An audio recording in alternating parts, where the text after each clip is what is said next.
Fellow American patriots, I come to you today to let you know that your government cannot overpower you, and that you as the people hold your own fate and your way of life in the palm of your hands. You are under the watchful eye of an ever-increasingly tyrannical government, but within that government lies patriots just like you. For fear of retaliation from that very government and the safety of my family, I'm forced to cover my face like a common criminal, like a coward. I've been told that my thoughts are traitorous and that my actions un-American. Why? Because I support the people? Because I support the Constitution? I'm here today to say to those of you that are asleep that you are the traitor. You that stand idly by as our freedoms are slowly stripped from us are the un-American. I ask civilians on the street if they're aware of the form of government that this United States was founded on. Almost every one of them proudly stated democracy. Why, we spread democracy across the world, I've heard. Let me read to you Article 4, Section 4 of the Constitution of the United States of America.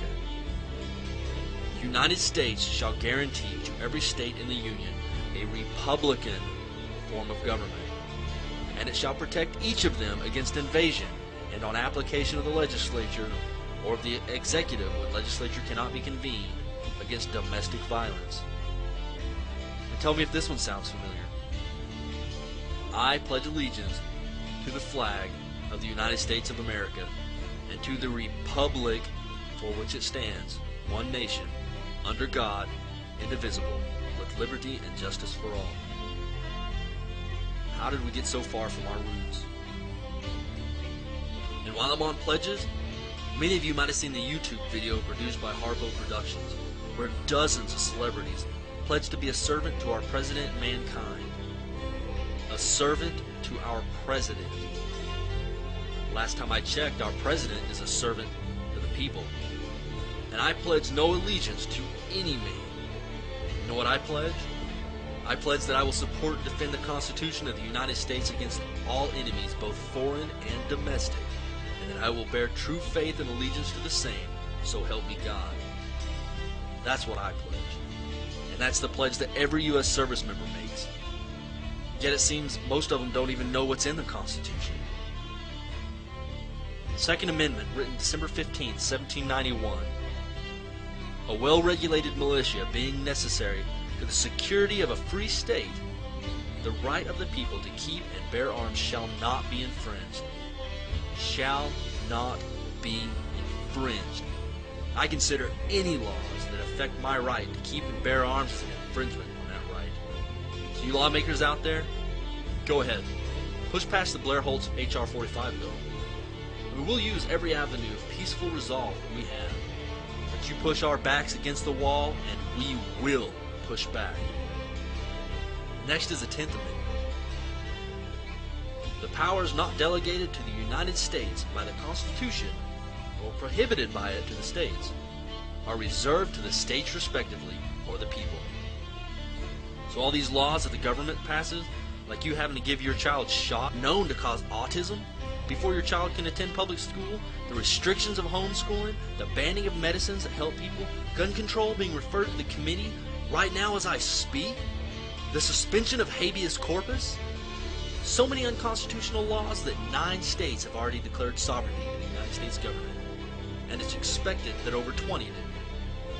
I was proud whenever I read the Oklahoma resolution that this serve as notice and demand to the federal government as our agents to cease and desist effective immediately mandates that are beyond the scope of these constitutionally delegated powers.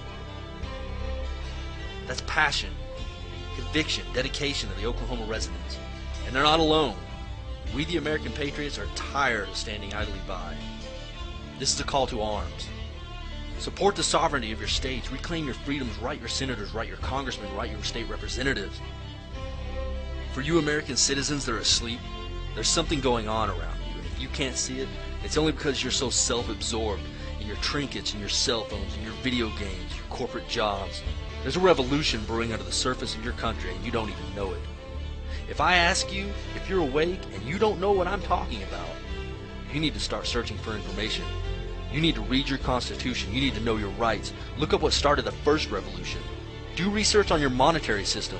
Keyword the Federal Reserve. Ask yourself a simple question. Do I want to be free? Or do I just ask for a protective master to watch over me? Time for you to make that choice is at hand. The enemies of the Constitution are not far away in some distant desert. They're found right here on our own soil. We have become complacent. We've allowed the tyrants to take over this country, and we have no one to blame but ourselves. The time is now. We must rise up together as one voice and resist while we still have the ability to resist. I know many of you are afraid of the government. You wonder how can you fight something as strong as the U.S. military. I ask you this question. Who is it that's behind those rifles that you fear? They are your sons, your daughters, your mothers, and your fathers. They are American citizens just like you. And let me assure you that there is a resistance within the military. We will not be silent. We will not obey. We will not allow the American people to be harmed and their rights to be taken away in any manner. We will not disarm the American people during martial law. Let me assure you, patriots, that we will die fighting our brothers in arms if we must, but we will not fight our countrymen. Our lives we stake on this. Patriots, the time is at hand. If the government pushes us into a corner, then I wish you well, for the fight that lies before us will be the toughest thing our generations have ever endured. Your grandchildren's grandchildren will read about how you fought for their freedoms. We can only hope that they will not be as foolish as we in allowing the government to ever do this again. Patriots, I'll leave you with the saying that my father left me with the day that I left the Marine Corps. Keep your chins up, your heads down, and dig your foxholes deep. Godspeed, and Semper Fidelis.